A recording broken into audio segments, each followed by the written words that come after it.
Hello दोस्तों, मैं हूं मीर और आज मैं एक्सप्लेन करूंगा एक Indonesian heist TV series one cent thief को जो 2022 में आई थी। इस सीरीज की रेटिंग की बात की जाए तो इसे IMDb पर 7.6 आउट ऑफ 10 की शानदार रेटिंग मिली है और इसे ऑडियंस ने भी काफी पसंद किया था। मैं आपको पहले ही बता दूं, ये सीरीज जितनी अच्छी है उतनी ही टेक्निकल भी है। बहुत आसान भाषा में समझाने के बाद भी शायद ये वीडियो आपको समझ ना आए, इसीलिए आप इस वीडियो को दोबारा देखिएगा। So without wasting much time चलते हैं सीधा वीडियो की तरफ।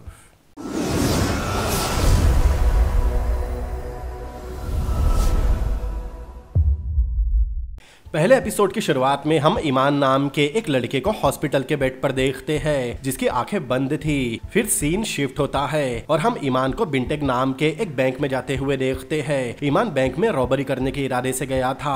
बैंक में जाने के कुछ देर बाद वो वहां खड़े सिक्योरिटी गार्ड के गले पर चाकू अड़ा देता है। फिर मशीन गन निकालकर हवा में फायर करता है जिससे बैंक के स्टाफ और कस्टमर डरकर चिल्लाने लगते हैं। तब ईमान सबको जमीन पर लेटने कहता है, लेकिन बैंक स्टाफ की एक लेडी काक चुपके से अलार्म का बटन दबाने की कोशिश कर रही थी जिसे ईमान ने देख लिया था। वो जल्दी से काक के पास जाता है और उस पर गन तान कर उसे बटन दबाने से मना करता है। तब काक ईमान का नाम लेती है, मतलब ईमान और काक एक दूसरे को पहले से जानते थे। तभी वहाँ सिक्योरिटी गार्ड आता है और मशीन गन से ईमान पर फायर करता है। ईमान खुद को बचाने काउंटर के पीछे कूदता है। कुछ देर बाद फायरिंग बंद होती है क्योंकि गार्ड अपनी मशीन गन लोड करने में लगा था। तभी ईमान जल्दी से उठकर गार्ड की तरफ अपनी मशीन गन पॉइंट करता है, लेकिन तभी सीरीज फ्लैशबैक में जाती है और हम वही बैंक देखते हैं जिसके कैश काउंटर पर ईमान बैठा था। मतलब ईमान उसी बैंक में टेलर का जॉब करता था। हमें आगे पता चलता है ईमान बैंक में पिछले 2 साल से काम कर रहा है, लेकिन अब तक उसका प्रमोशन नहीं हुआ। ईमान को बैंक में कैश हैंडलिंग, अकाउंट ओपनिंग और विड्रॉल जैसे बहुत सारे काम दिए गए थे, लेकिन उसकी सैलरी सिर्फ 2000 रुपए ही थी क्योंकि उसके पास ग्रेजुएशन की डिग्री नहीं थी। एक दिन ईमान के काउंटर पर एक बूढ़ी औरत 1 सेंट के बहुत सारे कॉइन लेकर आती है। उसे वो कॉइन अकाउंट में डिपॉजिट करवाने थे, लेकिन ईमान कहता है कि वो 1 सेंट के कॉइन एक्सेप्ट नहीं करते। तब वो लेडी ईमान को भला बुरा बोलने लगती है। ईमान कहता है कोई भी बैंक इतना पागल नहीं जो इन कॉइन्स को गिनने में अपना समय बर्बाद करे। तब वहाँ बैंक का मैनेजर रेड्जा आता है। वो बूढ़ी औरत रेड्जा से ईमान की कंप्लेन करती है। रेड्जा ईमान के पास आकर उस पर बहुत चिल्लाता है और उस औरत से माफी मांगने भी कहता है। तब ईमान को बहुत बुरा लग रहा था, फिर भी ईमान उस बूढ़ी औरत से माफी मांगता है। आगे हम देखते हैं ईमान लंच टाइम में एक ईटन नाम की लड़की के पास जाता है जो उसकी बचपन की फ्रेंड थी और बिंटेक बैंक की साइबर सिक्योरिटी की हेड भी थी। लेकिन उस वक्त इंटन के पास उसकी बॉस आयरिन खड़ी थी। अभी वो इंटन को डांट रही थी क्योंकि ऑनलाइन बैंकिंग का सर्वर कुछ घंटों से डाउन चल रहा है और इंटन को इस प्रॉब्लम का सलूशन नहीं मिल रहा। आयरिन कहती है अगर उसने इस प्रॉब्लम को जल्दी ठीक नहीं किया तब वो उसकी जगह किसी और को अपॉइंट कर लेगी। इंटन बहुत परेशान थी। ईमान ये सब दूर खड़ा देख रहा था। वो इंटन के केबिन में जाता है और उसे खाना खाने चलने कहता है। दरअसल ईमान इंटन को पसंद करता था, लेकिन उसे बोलने से डरता था। उसे इंटन के साथ टाइम स्पेंड करना पसंद था, इसीलिए वो रोज लंच के टाइम उसके पास आ जाता। ईमान जैसे ही इंटन के केबिन में जाता है, इंटन उसे प्रॉब्लम ठीक करने अपने पास बुलाती है। इंटन बताती है कि उसके कंप्यूटर में एक रैंसमवेयर नाम का वायरस आ गया है। दरअसल उसका सर्वर किसी ने हैक कर लिया था और साथ में एक वार्निंग भी भेजी थी जिसमें लिखा था 2:30 बजे से पहले उसे 30 मिलियन के बिटकॉइन चाहिए, वरना वो सबको बता देगा कि बिंटेक बैंक का सिस्टम कभी भी हैक हो सकता है और ये सारे कस्टमर के लिए बहुत रिस्की है। हैकर ने अपना नाम डिजिटर कर्मा बताया था। इंटन बताती है इसी हैकर ने पिछले महीने किसी दूसरे बैंक पर भी इसी तरह अटैक किया था और उस बैंक ने अपना डेटा वापस लेने हैकर को 20 मिलियन पे भी किए थे। फिर इंटन अपने सिस्टम में एंटी मेलवेयर रन करती है, लेकिन उसमें हैकर का भेजा वायरस डिटेक्ट नहीं होता, इसीलिए वो परेशान थी। ईमान को पता था अगर किसी भी मेलवेयर का कोड पता चल जाए तब उसे आसानी से डिटेक्ट करके खत्म किया जा सकता है और वो इंटन का सिस्टम देखने के बाद समझ गया था कि हैकर ने रैंसमवेयर कोड को एक ऑर्डिनरी फाइल की शक्ल में भेजा होगा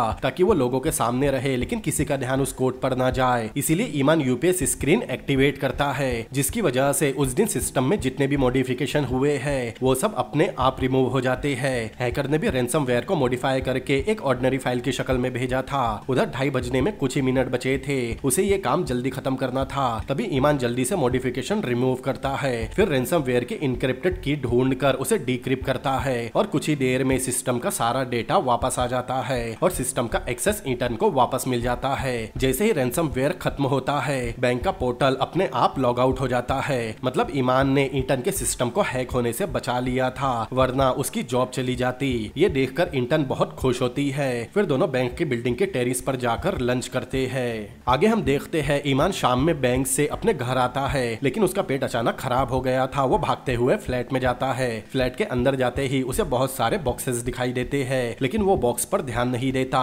वॉशरूम से फ्री होने के बाद ईमान अपने फादर से उन बॉक्सेस के बारे में पूछता है। उसके फादर बताते हैं कि उन बॉक्स में ब्लैक क्यूमिन पिल्स है। ब्लैक क्यूमिन पिल्स एक मेडिसिन है जो पेट की खराबी और बॉडी के इम्यून सिस्टम के लिए खाई जाती है। ईमान को लग रहा था उसने अपने फादर को फ्लैट का रेंट पे करने जो पैसे दिए थे, उन्होंने उन पैसों से मेडिसिन खरीद ली, इसीलिए वो उन्हें डांट कर अपने रूम में चला जाता है। फिर ईमान खुद से बात करते हुए कहता है कि वो कभी अपने फादर जैसा ही था। जब वो कॉलेज में था तब वो हमेशा कॉलेज का सर्वर हैक किया करता था, इसीलिए उसे कॉलेज से निकाल दिया गया। यहाँ में पता चलता है कि ईमान को हैकिंग का पूरा नॉलेज है। कुछ देर बाद ईमान अपने रूम में अपना लैपटॉप शुरू करता है, तभी उसे कुछ गिरने की आवाज आती है, इसीलिए वो अपने रूम से बाहर निकलता है। तब वो देखता है उसके फादर जमीन पर बेहोश पड़े थे। ईमान घबराकर जल्दी से अपने फादर को हॉस्पिटल ले जाता है। कुछ देर बाद डॉक्टर ईमान को बताता है उसके फादर को हार्ट अटैक आया था, वो फिलहाल ठीक है, लेकिन उनकी बाईपास सर्जरी करनी होगी। डॉक्टर बताता है गवर्नमेंट के जरिए बाईपास करवाने पर उसे कम पैसे लगेंगे, लेकिन गवर्नमेंट के इलाज के लिए कम से कम 2 से 3 हफ्ते वेट करना होगा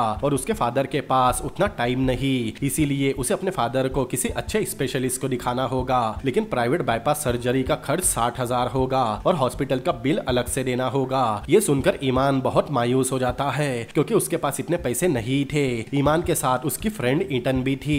ईटन कहती है उसे फिक्र करने की जरूरत नहीं, वो लोन लेकर ईमान की हेल्प करेगी। अगले दिन लोन के लिए ईमान भी अपने बैंक मैनेजर के पास आया था। उसका मैनेजर कहता है उसे ईमान के फादर के लिए अफसोस है, लेकिन वो उसे लोन नहीं दे सकता क्योंकि वो कॉन्ट्रैक्ट स्टाफ की कैटेगरी में है और वो अब भी बाकी एम्प्लॉय की तरह परमानेंट नहीं है। ईमान कहता है उसे बैंक में काम करते हुए 2 साल हो गए, वो अब भी परमानेंट क्यों नहीं हुआ। मैनेजर कहता है क्योंकि इन 2 सालों में उसका कस्टमर के लिए बिहेवियर उतना खास नहीं रहा, इसीलिए उसे परमानेंट नहीं किया गया। मतलब उसे अपने ही बैंक से लोन नहीं मिलेगा। ईमान हॉस्पिटल से आकर अपने फादर के पास कुछ सोचते हुए बैठ जाता है। तभी इंटर्न आकर बताती है कि उसका लोन भी अप्रूव नहीं हुआ, लेकिन उसके पास 30,000 रुपए है जो उसने सेव किए थे। लेकिन ईमान इंटर्न की सेविंग लेने से मना कर देता है। अब ईमान बहुत परेशान था क्योंकि उसके पास इतने पैसे नहीं कि वो अपने फादर को बचा सके। शाम में थक हार कर ईमान वापस अपने घर आता है और दरवाजा खोलने के लिए अपने पॉकेट से चाबी निकालता है। तभी उसे पीछे से कोई आवाज देता है। ईमान जैसे ही पलटता है 2 लोग उसके सिर पर रॉड से हमला कर देते हैं। अगले सीन में हमें एक ब्रोथल दिखाया जाता है। वो दोनों लोग ईमान को बेहोश करके वही ले जाते हैं और एक चेयर पर बैठा देते हैं। कुछ देर बाद वहाँ देवान नाम का आदमी आता है जो वहाँ का बॉस था।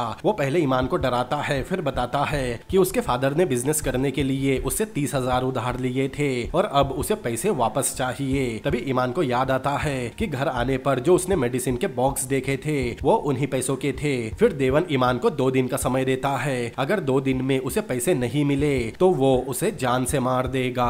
आगे हम देखते हैं ईमान अगले दिन वापस बैंक में अपनी जॉब पर आया था। अभी वो बहुत ज्यादा परेशान है क्योंकि अब उसे हॉस्पिटल के बिल के साथ देवान के 30,000 भी देने हैं, लेकिन ईमान के पास कुछ भी पैसे नहीं। ईमान के सिर पर रॉड की चोट साफ नजर आ रही थी। ईमान बैंक में जाने के बाद एक लड़के को देखता है जिसका नाम ऐश है। बैंक के बाकी एम्प्लॉइज भी ऐश के साथ ही खड़े थे। ऐश ईमान के पास आता है और खुद को इंट्रोड्यूस करवाता है। तभी वह इंटर्न आती है और ईमान को बताती है कि ऐश उसका न्यू असिस्टेंट है। ऐश के वहां से जाने के बाद इंटर्न ईमान से उसकी चोट के बारे में पूछती है। तब ईमान बताता है कि उसका एक्सीडेंट हो गया था और उसका सिर एक दरवाजे से टकरा गया। ईमान जब अपने काउंटर पर बैठा था तब टेंशन और चोट की वजह से उसकी तबीयत खराब हो रही थी। तभी वहाँ वही ओल्ड लेडी आती है जो कुछ दिन पहले बहुत सारे कॉइन डिपॉजिट करवाने आई थी। वो ईमान को अपनी पासबुक दिखाते हुए कहती है कि उसके अकाउंट से कुछ दिनों से पैसे कट रहे हैं, कभी 1 सेंट, कभी 2 या 4 सेंट। आमतौर पर इतने कम पैसे कटने पर कोई ध्यान नहीं देता, लेकिन वो बूढ़ी औरत कुछ सेंट के लिए बैंक में ईमान से लड़ने आई थी। ईमान की तबीयत पहले से खराब थी और वो टेंशन में भी था। ईमान का उस बूढ़ी औरत को गालियां देने का मन कर रहा था, लेकिन वहीं पर मैनेजर भी खड़ा था, इसीलिए ईमान चुपके से उस औरत के हाथ से पासबुक लेकर देखता है। उसमें से सिर्फ 1 पैसा ही कटा था।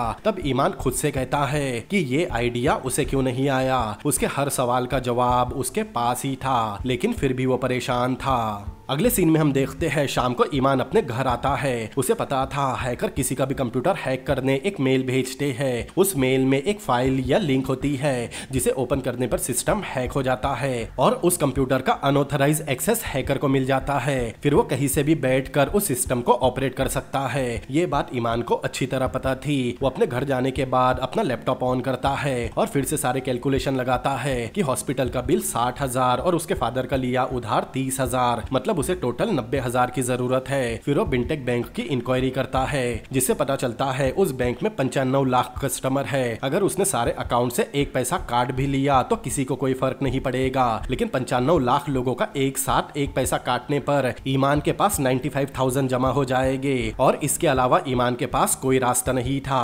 इसीलिए वो अपने लैपटॉप में एक मेलवेयर मतलब वायरस बनाता है जिसे वो एक सिंपल दिखने वाली फाइल में छुपाता है और उस फाइल का नाम बिंटेक अकाउंट ओपनिंग एप्लीकेशन रखता है। फिर बैंक में कॉल करके एक दिन की मेडिकल लीव लेता है ताकि उस पर किसी का शक ना हो। इसके बाद ईमान फेक ईमेल जनरेटर से एक फेक ईमेल बनाता है और उस फेक ईमेल से बैंक को वायरस वाली फाइल मेल कर देता है ताकि जब वहाँ का स्टाफ उस फाइल को ओपन करे तब मालवेयर मतलब वायरस पूरी तरह से बैंक के सिस्टम में फैल जाए और उसकी मदद से बैंक के सिस्टम का एक्सेस ईमान को मिल सके। और होता भी ऐसा ही है। मैनेजर बैंक में आने के बाद ईमान का भेजा हुआ मेल चेक करता है और उस फाइल को ओपन कर देता है। जैसे ही मैनेजर फाइल ओपन करता है ईमान को बिंटेक बैंक के सिस्टम का एक्सेस मिल जाता है। दरअसल मैनेजर का पीसी सर्वर कंप्यूटर था, मतलब बैंक के सारे सिस्टम मैनेजर के पीसी से ही कनेक्टेड थे। मतलब अब वो मेलवेयर मैनेजर के पीसी से बैंक के सारे कंप्यूटर में फैल गया था। ईमान का मिशन बैंक के एडमिनिस्ट्रेटिव पीसी को ढूंढना था जिसके जरिए वो बैंक के सेंट्रल सर्वर को हैक कर सके।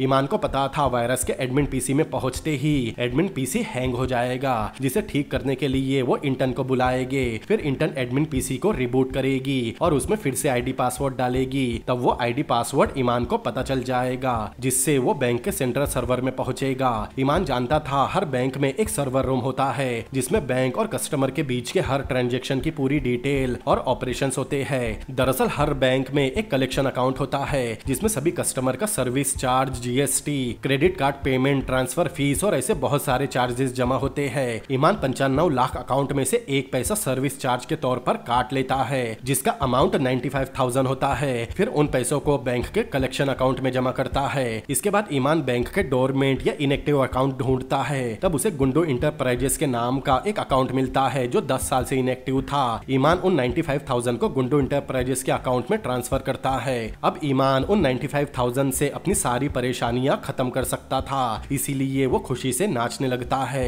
तभी उसे किसी के दरवाजे खटखटाने की आवाज आती है। वो देवन के लोग थे जिसे ईमान को 2 दिन में 30,000 वापस करने थे। वो अपने पैसे लेने आए थे। ईमान समझ गया था ये वही लोग हैं, इसीलिए वो दरवाजा नहीं खोलता और अपना लैपटॉप उठाकर घर की खिड़की से भागने लगता है। वो लोग दरवाजा तोड़कर अंदर आ जाते हैं। उन्होंने ईमान को भागते हुए देख लिया था। ईमान जल्दी से बाहर निकलकर अपनी बाइक के पास जाता है ताकि वो उनसे दूर भाग सके, लेकिन वो बाइक की चाबी घर में ही भूल गया था, इसीलिए उसे वैसा ही भागना पड़ता है। वो लोग ईमान को पकड़ने उसका पीछा कर रहे थे। भागते हुए ईमान को एक कार दिखाई देती है। वो टैक्सी समझकर उसमें बैठ जाता है और बिंटेक बैंक चलने कहता है, लेकिन ड्राइवर कहता है ये टैक्सी नहीं कैब है, इसीलिए उसे पहले अपने मोबाइल ऐप से कैब बुक करनी होगी। तब ईमान उसे कुछ पैसे देता है और जल्दी गाड़ी चलाने कहता है। ड्राइवर ने भी उन लोगों को ईमान के पीछे आते हुए देख लिया था, इसीलिए वो जल्दी से गाड़ी भगाता है। कुछ दूर चलने के बाद ईमान देखता है वो लोग अपनी बाइक से उसका पीछा कर रहे हैं। ये देखकर ड्राइवर कार को और तेजी से चलाता है। तब ईमान सोचता है कि वो 95,000 को विड्रॉल कैसे करेगा, क्योंकि अगर उसने डायरेक्ट अपने अकाउंट में ट्रांसफर करके विड्रॉल किया तो वो फंस जाएगा और एटीएम से विड्रॉल नहीं कर सकता क्योंकि उसमें लिमिट सेट होती है। इसीलिए उसे बैंक जाकर गुंडो इंटरप्राइजेस अकाउंट से कैश विड्रॉल करना होगा। फिर ईमान अपना लैपटॉप निकालता है और गुंडो इंटरप्राइजेस की मेल आईडी से बिंटेक बैंक की दूसरी ब्रांच को मेल करके बताता है कि गुंडो इंटरप्राइजेस का एक एम्प्लॉय कैश लेने बैंक पहुंच रहा है। फिर ईमान बैंक में कॉल करता है और वहां के मैनेजर को बताता है कि वो गुंडो इंटरप्राइजेस से बोल रहा है। उसका नाम मामू है। उसके बॉस ने उसे बैंक से कैश लेने भेजा है। इसके बाद ईमान किसी तरह उनसे बचते हुए बैंक पहुंचता है। बैंक में जाने के बाद वो मैनेजर के पास जाता है। मैनेजर ने पहले ही 95,000 विड्रॉल करके रखे थे।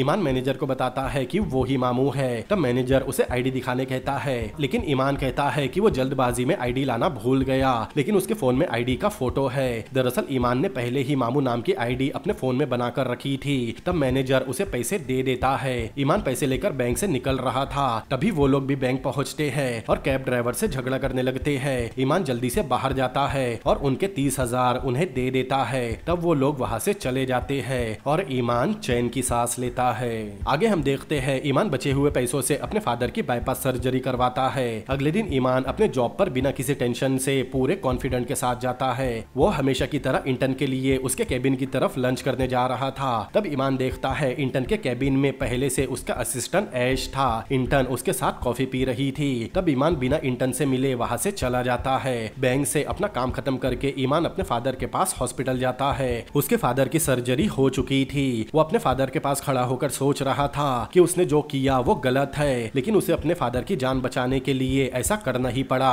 फिर सीन अचानक शिफ्ट होता है और हम बिंटेक बैंक के बैंक मैनेजर रेड्जा मतलब ईमान के बॉस को देखते हैं, जो बहुत ज्यादा जख्मी था और जमीन पर घुटनों पर बैठा अपनी जान की भीख मांग रहा था। किसी ने उसके सिर पर गन तान रखी थी। मैनेजर बहुत रोता है और कहता है कि उससे गलती हो गई और अब वो ऐसा बिल्कुल भी नहीं करेगा, लेकिन वो आदमी उसे शूट कर देता है और बिंटेक बैंक के मैनेजर की मौत हो जाती है। जिस आदमी ने मैनेजर को मारा था उसका चेहरा दिखाया नहीं जाता और यहाँ पहला एपिसोड खत्म होता है। अगले एपिसोड में हम देखते हैं ईमान बैंक के सर्वर रूम में है और उसे कॉइन गिरने की आवाजें आ रही है। ईमान जब उस जगह पर जाकर देखता है तब वहाँ उसे वो खुद दिखाई देता है, जो नीचे पड़े बहुत सारे कॉइन उठाकर अपने पेट में डाल रहा था। तब ईमान खुद से कहता है कि उसने बैंक में जरूरत से ज्यादा चोरी कर ली। ये देखकर ईमान डर गया था। तभी उसकी नींद खुलती है, मतलब वो सपना देख रहा था। उस वक्त वो अपने फादर के साथ हॉस्पिटल में था। अगले सीन में हम देखते हैं इंटर्न और ऐश आयरन को बताते हैं कि उन पर डिजिटल कर्मा नाम के एक हैकर ने अटैक किया था, लेकिन अब सब ठीक है और ऐसा दोबारा नहीं होगा क्योंकि उसने एंटीवायरस को अपडेट कर लिया है। तब ऐश कहता है कि उन्हें ये बात पुलिस को बतानी चाहिए क्योंकि उनके बैंक का डेटा हैक होते होते बचा है। तब आयरिन कहती है वो इस बात को बाहर नहीं ला सकते वरना उनके कस्टमर पैनिक हो जाएंगे और इस बैंक से अपना अकाउंट क्लोज भी करवा सकते हैं। ऐश बताता है पिछले साल मिंटरी बैंक को डिजिटल कर्मा नाम के इसी हैकर ने हैक किया था और सारा डेटा वापस करने के बदले 20 मिलियन की फिरौती भी ली थी। आयरन कहती है वो उन्हें हैकर नहीं टेररिस्ट मानती है क्योंकि हैकर्स हमेशा दूसरों को नुकसान पहुंचाते हैं। कुछ देर बाद इंटर्न और ऐश आयरन के केबिन से बात करते हुए बाहर निकलते हैं। तब वो लोग देखते हैं कि बैंक का स्टाफ टीवी में कुछ देख रहा है और उन सबके चेहरे पर डर है। दरअसल वो टीवी में अपने मैनेजर रेड्जा की मौत की न्यूज देख रहे थे, जिसे एक रात पहले किसी ने गोली मार दी। ये न्यूज देखकर बैंक स्टाफ को यकीन नहीं हो रहा था। ईमान भी बैंक के बाकी स्टाफ के साथ ये न्यूज देख रहा था। तब उसे अपना सपना याद आता है जो उसने पिछली रात देखा था। तब वहाँ वैन जैरुल नाम का एक चीफ सिक्योरिटी ऑफिसर अपनी टीम के साथ आता है। वैन पहले पुलिस में था, वो बड़े बड़े मिनिस्टर और वीआईपीज को प्रोटेक्शन देने की ड्यूटी पर था, लेकिन अब वो एक चीफ सिक्योरिटी ऑफिसर है। वैन बैंक स्टाफ को बताता है वो रेड्जा की मौत की इन्वेस्टिगेशन करने आया है और इन्वेस्टिगेशन खत्म होने तक कोई भी अपने घर नहीं जा सकता।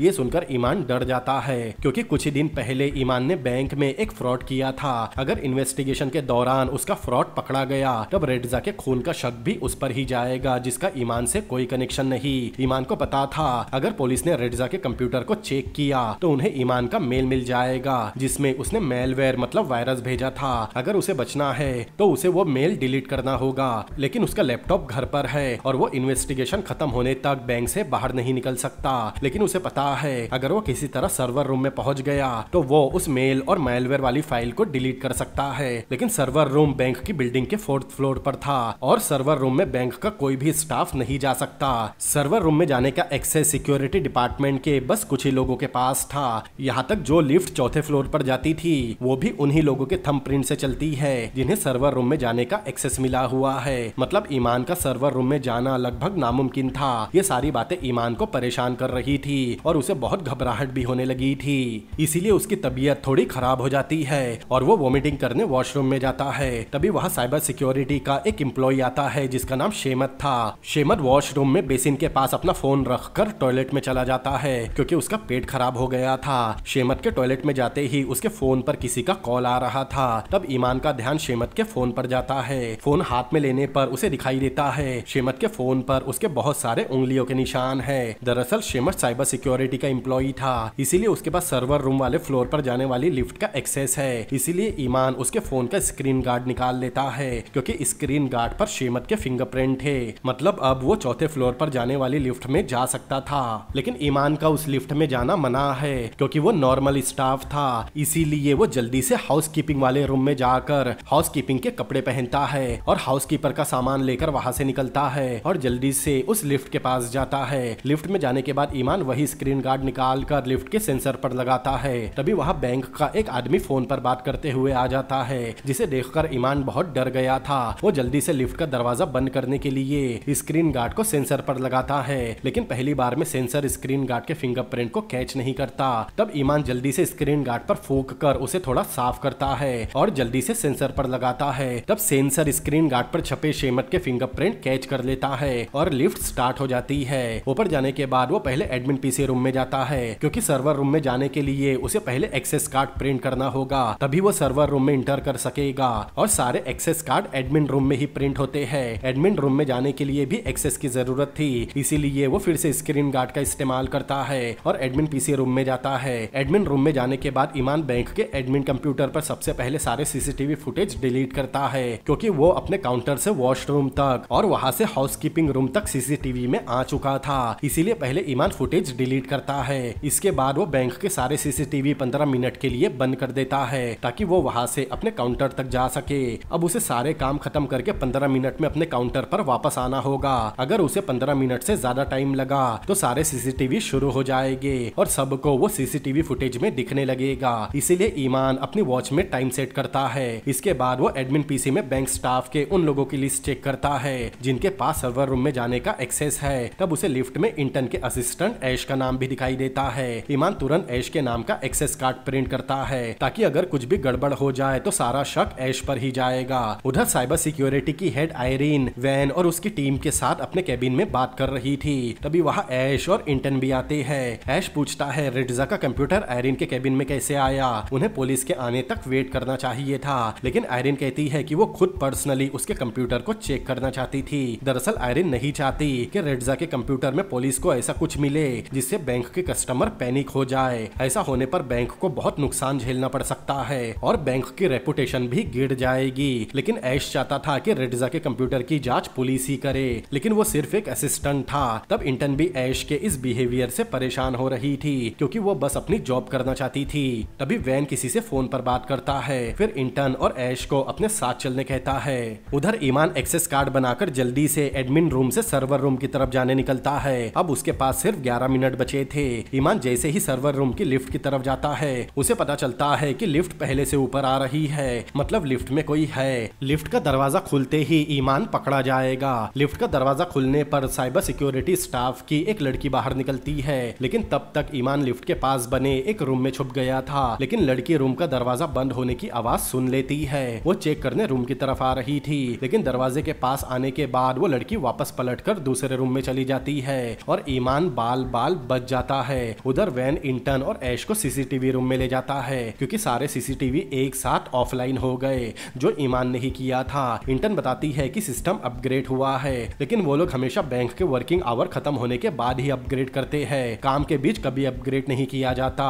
ऐश को लग रहा था बैंक के सिस्टम को किसी ने हैक कर लिया है, लेकिन इंटर्न कहती है अब हैकर उनका सिस्टम हैक नहीं कर सकता। वैन कहता है फिर भी उन्हें एक बार चेक कर लेना चाहिए। इंटर्न कहती है उन्होंने अभी अभी फायरवॉल सिस्टम अपग्रेड किया है, इसीलिए अब जो भी बाहर से हैक करने की कोशिश करेगा उन्हें पता चल जाएगा। लेकिन ऐश कहता है हैकर बैंक का कोई एम्प्लॉय भी हो सकता है जिसे हैकिंग और कोडिंग की नॉलेज हो। अरे इस ऐश को तो बैंक में नहीं वैन की टीम में होना चाहिए था। खैर उधर ईमान भी 4th फ्लोर पर पहुंच गया था। वो जल्दी से सर्वर रूम में ऐश के बनाए एक्सेस कार्ड का इस्तेमाल करके अंदर जाता है। अंदर जाने के बाद ईमान देखता है सर्वर रूम में बहुत बड़ी बड़ी सर्वर मशीन्स है। अब उसे ढूंढना होगा कि उसका भेजा मैलवेयर मतलब वायरस कौन से सर्वर मशीन में है। अब उसके पास सिर्फ 9 मिनट बचे थे। वो एक एक करके सारी मशीन चेक कर रहा था। तब उसे एक कंप्यूटर सर्वर मशीन से अटैच मिलता है जिससे पता चल जाएगा कि कौन से सर्वर में मैलवेयर है। इसीलिए वो मैलवेयर मतलब वायरस ढूंढकर उसे डिलीट करने में लग जाता है। उधर इंटर्न को एक कॉल आता है कि ऊपर एडमिन पीसी रूम का फायरवॉल सिस्टम किसी ने अपग्रेड किया है। तब वो लोग जल्दी से एडमिन रूम में जाते हैं। सिस्टम में देखने के बाद ये पता चलता है कि किसी ने प्रिंटर का इस्तेमाल किया है। ईमान ने ही एक्सेस कार्ड प्रिंट करने प्रिंटर का इस्तेमाल किया था। तभी वैन के मोबाइल पर मैसेज आता है कि ऐश ऐश ने कुछ देर पहले सर्वर रूम में एंट्री ली है, लेकिन ऐश वैन के सामने ही खड़ा था। वैन ऐश से उसकी आईडी के बारे में पूछता है, तब ऐश अपनी आईडी दिखाता है। वैन को लग रहा था ये सब ऐश ने ही किया है, इसीलिए वो ऐश को अपनी हिरासत में लेने कहता है। तब इंटर्न वैन को रोक कर बताती है कि सुबह से ऐश उसके ही साथ है, वो कहीं नहीं गया। तब वैन एडमिन रूम में मौजूद सभी लोगों को बाहर निकलने से मना करता है। ये कहकर वैन सर्वर रूम चेक करने जाता है। सिस्टम में चेक करने पर इंटर्न को पता चलता है कि किसी ने ऐश के नाम का एक्सेस कार्ड प्रिंट किया है। इंटर्न कहती है कोई है जो उसे और उसकी टीम को फंसाना चाहता है, क्योंकि उसे पता है सर्वर रूम का एक्सेस सिर्फ उनके ही पास है। उधर ईमान ने सर्वर में भेजा अपना मेलवेयर मतलब वायरस ढूंढ लिया था, लेकिन तब तक वैन भी सर्वर रूम में पहुंच गया था। ईमान को पता चल गया था कि सर्वर रूम में कोई आया है, इसीलिए वो जल्दी से अपनी मेलवेयर फाइल को डिलीट करने का प्रोसेस शुरू करता है और वहीं पर छुप जाता है। वैन एक सर्वर मशीन के पीछे चेक करता है, लेकिन तब तक ईमान जल्दी से भागकर सर्वर रूम के बाहर निकल गया था। लेकिन वैन को भी पता चल गया था कि सर्वर रूम से कोई भागा है, इसीलिए वो जल्दी से भागकर सर्वर रूम से बाहर निकलता है। लेकिन तब तक ईमान सीढ़ियों से नीचे उतर चुका था। वैन तुरंत अपनी टीम को बैंक के सारे एग्जिट कवर करने कहता है, ताकि कोई भी भागकर बैंक से बाहर ना जा सके। नीचे उतरने के बाद ईमान शेमत का स्क्रीन गार्ड हाथ में लेकर जल्दी से हाउसकीपिंग रूम की तरफ कपड़े चेंज करने जा रहा था, लेकिन तभी उससे वैन की टीम का एक आदमी टकरा जाता है। ईमान उसे सॉरी बोलकर वहां से जाने लगता है, लेकिन तभी वो आदमी ईमान को आवाज लगाता है। ईमान रुकता है, लेकिन उसे पता चलता है टकराने की वजह से उसके हाथ से स्क्रीन गार्ड गिर गया था। ईमान बहुत डर गया था। वो सोचने लगता है अगर वो सरेंडर करेगा तो उसे 10 साल की सजा होगी। मतलब उसने पूरी तरह मान लिया था कि अब वो फंस चुका है। लेकिन तभी वो आदमी स्क्रीन गार्ड उठाकर ईमान को लाकर देता है और वहां से चला जाता है। तब ईमान चैन की सांस लेता है, फिर जल्दी से हाउसकीपिंग रूम में अपने कपड़े बदलता है। उधर 15 मिनट पूरे हो चुके थे और सीसीटीवी शुरू हो चुका था, लेकिन तब तक ईमान कपड़े बदलकर अपने काउंटर की तरफ जा रहा था। उसे पता था सीसीटीवी शुरू हो चुका है, इसीलिए वो वॉशरूम वाले रास्ते से काउंटर की तरफ जाता है, ताकि सबको यही लगे कि ईमान वॉशरूम में था। उधर वैन अपनी टीम के साथ जल्दी से बैंक के ट्रांजैक्शन वाले एरिया में जाता है और अपनी टीम से सारे काउंटर चेक करने कहता है कि बैंक का स्टाफ अपनी जगह पर है या नहीं। वैन भी सारे काउंटर चेक करते हुए ईमान के काउंटर के पास आया था। ईमान उसे वहां नहीं दिखता, लेकिन तभी ईमान नीचे से एक पेन लेकर खड़ा होता है। वो वैन को ऐसा दिखाता है कि उसका पेन नीचे गिर गया था और वो उसे ही ढूंढ रहा था। तब वैन वहां से चला जाता है। आगे हम देखते हैं वैन शेमत से पूछता है कि वो सेकंड फ्लोर पर क्या कर रहा था। शेमत डरते हुए जवाब देता है वो कहीं नहीं गया, वो काफी देर से अपनी जगह पर ही है। वैन पूछता है अगर वो कहीं नहीं गया तब लिफ्ट में जाने के लिए उसके फिंगरप्रिंट कैसे इस्तेमाल हुए। ईमान ने उसके ही फोन से स्क्रीन गार्ड निकाला था और उसी ने शेमत के फिंगरप्रिंट इस्तेमाल किए थे ताकि दूसरा शख्स शेमत पर ही जाए। लेकिन इंटर्न शेमत को बचाते हुए कहती है कि शेमत सुबह से अपनी जगह पर ही था। तब वैन कहता है कि सर्वर रूम का एक्सेस सिर्फ इंटर्न की टीम के पास है, इसीलिए उसे इंटर्न और उसकी टीम पर शक हो रहा था। तब ऐश कहता है कि सर्वर रूम में जाने का एक्सेस सिर्फ वहां की सिक्योरिटी और बैंक के कुछ वाइस प्रेसिडेंट के पास है। वैन कहता है वाइस प्रेसिडेंट को उतना नहीं पता जितना इंटर्न की टीम जानती है। ऐश पूछता है क्या बैंक में ऐसा कोई है जिसे पहले से हैकिंग आती हो। तब इंटर्न को ईमान का ख्याल आता है, क्योंकि उसे ने इंटर्न के सिस्टम को डिजिटल कर्मा नाम के हैकर से बचाया था। उधर ईमान काउंटर पर खड़ा होकर सोच रहा था कि रेडजा की मौत से उसका कोई लेना देना नहीं, अब वो पूरी तरह से सेफ है, इसीलिए वो खुद को रिलैक्स कर रहा था। तभी वहाँ इंटर्न आती है और उसे अपने साथ चलने कहती है। इंटर्न उसे बिल्डिंग की टेरिस पर ले जाती है और अपने लैपटॉप में दिखाती है कि किसी ने सर्वर रूम और एडमिन पीसी हैक किया और उन्हीं के एक्सेस कार्ड से वो सर्वर रूम में इंटर भी हुआ। ईमान कहता है वो अपने काउंटर पर ही था, अगर वो चाहे तो सीसीटीवी फुटेज चेक कर सकती है। ईमान को पता था सीसीटीवी उस समय बंद थे, लेकिन इंटर्न को ये बात पता नहीं थी कि ईमान को सीसीटीवी के बारे में सब पता है। इंटर्न को लगता है ईमान को सीसीटीवी के बारे में नहीं पता कि वो 15 मिनट से बंद था, इसीलिए वो सच में कहीं नहीं गया होगा, वरना सीसीटीवी फुटेज चेक करने नहीं कहता। तब इंटर्न उससे माफी मांगती है। अगले सीन में हम देखते हैं ईमान अपने फादर से मिलने हॉस्पिटल जाता है। उसके फादर की सर्जरी हो गई थी और वो पूरी तरह ठीक थे। ये देखकर ईमान भी बहुत खुश था, क्योंकि अब उसे किसी बात की कोई टेंशन नहीं थी। दोनों कुछ देर हंसी मजाक करते हैं। तभी डॉक्टर ईमान को बुलाकर बताती है उसके फादर अब खतरे से बाहर है और उन्हें 1 हफ्ते के अंदर डिस्चार्ज दे दिया जाएगा, लेकिन तब तक बेड चार्जेस, मेडिसिन और टेस्ट में लगभग 15,000 रुपए का खर्च आएगा। मतलब अब ईमान को जल्दी से जल्दी 15,000 रुपए जुटाने होंगे। ईमान को फिर से टेंशन होने लगती है। वो बैलेंस चेक करने एटीएम जाता है। तब उसे पता चलता है उसके अकाउंट में सिर्फ 65 रुपए है। अब वो खुद को कोसने लगता है, क्योंकि उसने अब बैंक के मेलवेयर मतलब वायरस को भी डिलीट कर दिया और बैंक में अब रेड्जा की मौत की इन्वेस्टिगेशन भी चल रही है। मतलब अब वो फिर से अपने बैंक से पैसे नहीं चुरा सकता। एटीएम से बाहर निकलकर वो वापस एटीएम में पलट कर देखता है, तब उसे दिखाई देता है कि एटीएम में 3 अलग अलग बैंक की मशीन लगी है। तब उसके दिमाग में एक बात आती है कि उसके देश में एक नहीं बल्कि बहुत सारी बैंक्स है। ईमान को ये भी पता चल गया था उसका मेलवेयर मतलब वायरस उसकी बैंक में काम कर सकता है, तो देश की सभी बैंक में काम कर सकता है। मतलब अब ईमान दूसरे बैंक को टारगेट करने की सोच रहा था। वो जल्दी से अपने घर जाता है और अपने लैपटॉप में सेम प्रोसीजर शुरू करता है जो उसने बिंटेक बैंक को लूटने किया था। ईमान को पता था कि हर बैंक में एक एडमिन पीसी होता है जो सर्वर रूम से कनेक्ट होता है। जब उसका बनाया मेलवेयर एडमिन पीसी में जाएगा तब उसका सर्वर हैंग होगा, जिसे रिपेयर करने बैंक वाले आईटी डिपार्टमेंट वालों को बुलाएंगे और आईटी डिपार्टमेंट वाले सिस्टम में नया पासवर्ड डालेंगे जो ईमान को पता चल जाएगा। इस तरह से ईमान मिंटरी बैंक को टारगेट करता है जिसके टोटल 1,20,00,000 कस्टमर्स है। मतलब सारे कस्टमर के अकाउंट से एक पैसा काटने पर टोटल अमाउंट 1,02,000 होगी, मतलब पिछले अमाउंट से भी ज्यादा। फिर ईमान देश की सारी बैंक का पता लगाता है, तब उसे पता चलता है कि देश में टोटल 9 बैंक है जिसमें से बिंटेक बैंक में चोरी हो चुकी है। मतलब उसके पास अब भी 8 बैंक है और 8 बैंक के टोटल 8 करोड़ कस्टमर्स है। मतलब हर बैंक से रोज एक पैसा भी कटा तब ईमान रोज के 8 लाख रुपए कमा सकता है। ये सब सोचकर ईमान काफी शौक था। उसे पता था कि वो बहुत जल्द अमीर बनने वाला है। उधर इंटर सर्वर रूम में जाकर सारा डेटा चेक करती है, तभी वहाँ ऐश आता है। ऐश उससे कहता है कि वो उसकी मदद करने आया है, लेकिन इंटन कहती है कि उसे खुद के काम खुद ही करना पसंद है। यहाँ साफ दिख रहा था अब इंटन ऐश को पसंद नहीं कर रही। तभी अचानक इंटन को आयरिन का मैसेज आता है। वो ऐश और इंटन को अपने कैबिन में बुला रही थी। इंटन अपनी बॉस आयरिन को बताती है कि कोई भी डेटा या पैसा चोरी नहीं हुआ और ना ही उसे सर्वर में कोई मेलवेयर मिला, क्योंकि ईमान ने पहले ही सब कुछ डिलीट कर दिया था। लेकिन आयरिन कहती है कि एक हैकर सर्वर रूम में गया और उसने कुछ नहीं किया।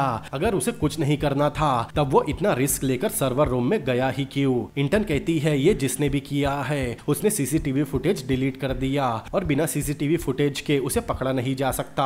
आयरन को इंटन का ये जवाब पसंद नहीं आता। तब आयरन ऐश से पूछती है कि उसे इंटन के अंडर काम करना कैसा लग रहा है। ऐश कहता है कि इंटन बहुत अच्छी बॉस है और उसे उसके साथ काम करने में मजा आ रहा है। तब आयरन कहती है कि इंटन के काम करने के बाद भी उनके बैंक में इतना सब हो चुका है, वो ये सब रोक नहीं सकी। इंटन कहती है हैकर ने इंटरनली नहीं बल्कि फिजिकली अटैक किया है और उसका काम इंटरनल सिस्टम को प्रोटेक्ट करना है। ये सुनते ही आयरन को गुस्सा आ जाता है और आयरन इंटन के असिस्टेंट ऐश को डिपार्टमेंट का हेड बना देती है। ये सुनते ही ऐश और इंटन बहुत ज्यादा शॉक में थे। मतलब अब ऐश इंटन का बॉस बन गया था। ये सुनने के बाद इंटन वहाँ से गुस्से में चली जाती है। इंटन के कैबिन के आने के बाद शेमद उसके कैबिन में कुछ बताने आया था, लेकिन इंटन गुस्से में थी इसीलिए वो उसे जाने कहती है। लेकिन शेमद कहता है उसे कुछ देखने की जरूरत है। फिर शेमद अपने फोन को इंटन के लैपटॉप से कनेक्ट करता है और इंटन को बताता है जितनी भी सीसीटीवी फुटेज डिलीट हुई है उसने उनमें से कुछ फुटेज को रिकवर कर लिया है। तब इंटन वॉशरूम की फुटेज देखती है जिसमें ईमान वॉशरूम से बाहर निकल रहा था और वो सीसीटीवी की तरफ देखकर मुस्कुरा रहा था। तब इंटन को ईमान पर शक हो जाता है। आगे हम देखते हैं ईमान अपने फादर को एक स्पोर्ट्स कार में घुमा रहा था। फिर उन्हें एक फुल्ली फर्निश्ड अपार्टमेंट में ले जाता है। उसके फादर को कुछ समझ नहीं आ रहा था कि ईमान के पास इतना पैसा कहाँ से आया। घर में जाने के बाद ईमान अपने फादर को पूरा घर दिखाता है जिसमें स्विमिंग पूल भी था। ईमान के फादर पूछते हैं कि ये किसका घर है। तब ईमान बताता है कि ये उनका ही घर है। लेकिन ये सुनने के बाद उसके फादर खुश नहीं होते। ईमान के फादर उससे पूछते हैं कि क्या उसने इस घर को खरीद लिया है। ईमान ने फिलहाल इस घर को रेंट लिया था। तब ईमान के फादर पूछते हैं कि इन सब के लिए उसके पास इतना पैसा कहां से आया। उसके फादर को लग रहा था ईमान ने ड्रग बेचना शुरू कर दिया है, लेकिन ईमान कहता है ऐसा कुछ नहीं बल्कि उसे बैंक में प्रमोशन मिला है, अब वो नॉर्मल वर्कर नहीं रहा। ईमान कहता है अब वो अमीर बन गए हैं, लेकिन उसके फादर को अब भी शक था लेकिन वो कुछ नहीं बोलते। आगे हम देखते हैं ईमान और उसके फादर खाना खाते हैं। ऐसा खाना दोनों ने अपनी जिंदगी में कभी नहीं खाया था। खाना खाते समय घर की डोरबेल बजती है। तब तब ईमान उठकर दरवाजा खोलता है। दरवाजा खोलते ही ईमान को कोई जोर से मारता है। ये देखकर उसके फादर खड़े हो जाते हैं। तब हम देखते हैं देवन और उसके आदमी वहां आए थे। देवन को देखकर ईमान और उसके फादर डर गए थे। देवन कहता है कि उसे पता चला ईमान अब बहुत अमीर आदमी बन गया है। ये कहकर देवन ईमान पर गन तान देता है। फिर स्क्रीन ब्लैक हो जाती है और कुछ गन शॉट्स की आवाज आती है और इसी के साथ ये एपिसोड भी खत्म होता है। तो दोस्तों, कैसी लगी आपको ये सीरीज मुझे कमेंट करके जरूर बताएं। और इसके हर 2 वीडियो का एक एपिसोड बनेगा।